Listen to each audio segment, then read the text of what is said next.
Well, the embarrassing sham of the NBA in-season tournament continues to progress through the rigged stages of pool play and the quarterfinals in what has amounted to a desperate and obvious attempt for Commissioner Dumbo to add one more meaningless accolade to their Golden Goose cash cow's resume. Before that is, he predictably melts down in the most hilarious ways imaginable when the only tournament that actually matters kicks off later this summer. But the in-season tournament has also highlighted another element of the current NBA, as the league offices are being heralded around various social media forums by teenagers as a way to add intrigue to the regular season, aka coerce the players to actually care about the regular season.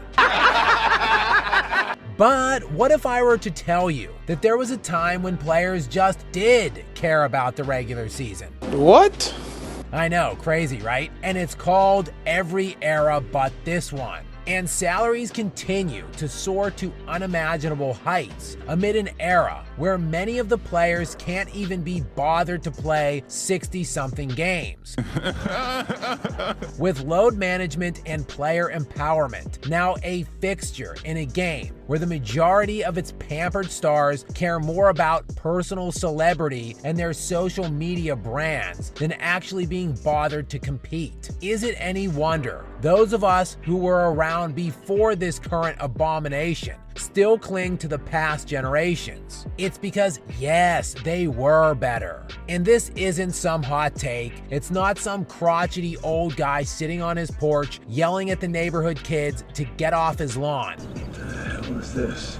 Nah, it ain't that, kids and sycophantic hype men in the media. Anyone that watched the products in past eras compared to this one cannot deny that the general level of effort, intensity, and desire to win was substantially higher in previous years. Oh, I know, but it's a trade-off, as this current era has advanced super athletes versus the plumbers that populated past generations. Oh, well, you know, he was being guarded by plumbers and firemen. Yeah, because it's not like a 6'2", 185-pound jump shooter who could barely dunk a basketball didn't dominate large stretches of this current era. Oh wait, he did. This is Oscar Robertson, by the way, and he was drafted over 60 years ago. Let's further not pretend like Nikola Jokic isn't absolutely lighting this era on fire at the moment. Coming freshly off of back-to-back league MVPs, which likely should have been 3 straight, before destroying the entire field of playoff contenders a year ago, en route to a championship where he became the first player ever to lead an entire postseason in points, rebounds, and assists. I mean, this guy is destroying this era at an absolute historic rate.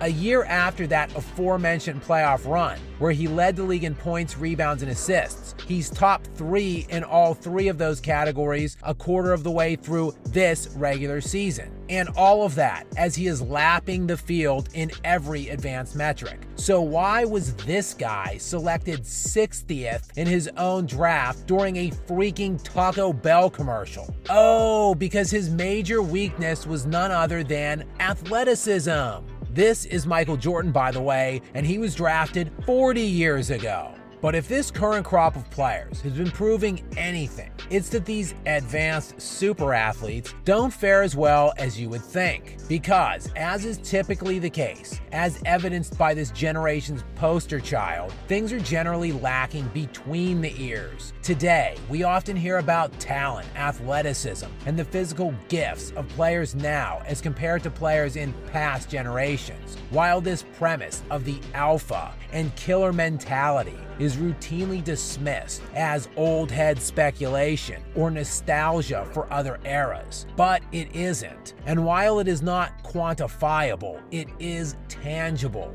And there are some remnant throwbacks surfacing in this current generation of players. Is it any wonder then? Easily and by far, the 2 best players are Nikola Jokic and Giannis Antetokounmpo, because they actually care about winning and compete competing and doing it the right way, not leapfrogging from one super team to the next the minute they experience the slightest hint of adversity or setbacks. In an era of pampered social media stars, likely the ones that actually care about winning will do most of it. And as for the shallow spectacle that has become statistics these days, well, perhaps that is a topic saved best for another day. But suffice it to say, it is the pinnacle of laziness to grab some out-of-context stats or cherry-picked screen grabs to post them on X and bandy them about in some half-assed and pathetic comparison between today's players and other players who were unfortunate enough to play in an era where they actually played defense. Looking at the 20-year span from 1994 to 2014, NBA league-wide averages were just 97.5 points per game. Comparing that to the last 9 seasons from 2015 to present, league-wide averages have swelled to an even 110.0 during that span, and that is only continuing to rise with every passing year, hitting the mid-114s the last 2 seasons. Those are the highest league-wide scoring averages since the modern era of NBA basketball. What?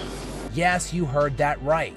The ABA and NBA merged in 1976 to create the modern era as we know it, and these last 2 seasons have been the highest annual league-wide scoring averages since the 1960 season. You know, the 60s, where all of the scoring and statistics produced throughout that decade are routinely downgraded and belittled. Why does this generation of player not get that same treatment? I mean, is it any wonder that 28-year-old prime LeBron James won a league MVP in 2012, averaging 26.8 points per game, and magically last year at the age of 38 averaged 28.9 points per game? It's not just the PEDs, I mean the meticulous care he takes of his body. No, it's because the league has been getting easier, significantly so for the last 10 full years. Instead of adding these undeniable facts into the equation, we instead look at players' scoring and other statistical averages and try to elevate these players over those who played in much harder, low-scoring and slow-paced eras. But the reality is, comparing players' career averages or statistical accomplishments that played all or most of their careers during the 90s and early 2000s to that of players who have played a large part of their careers during the last decade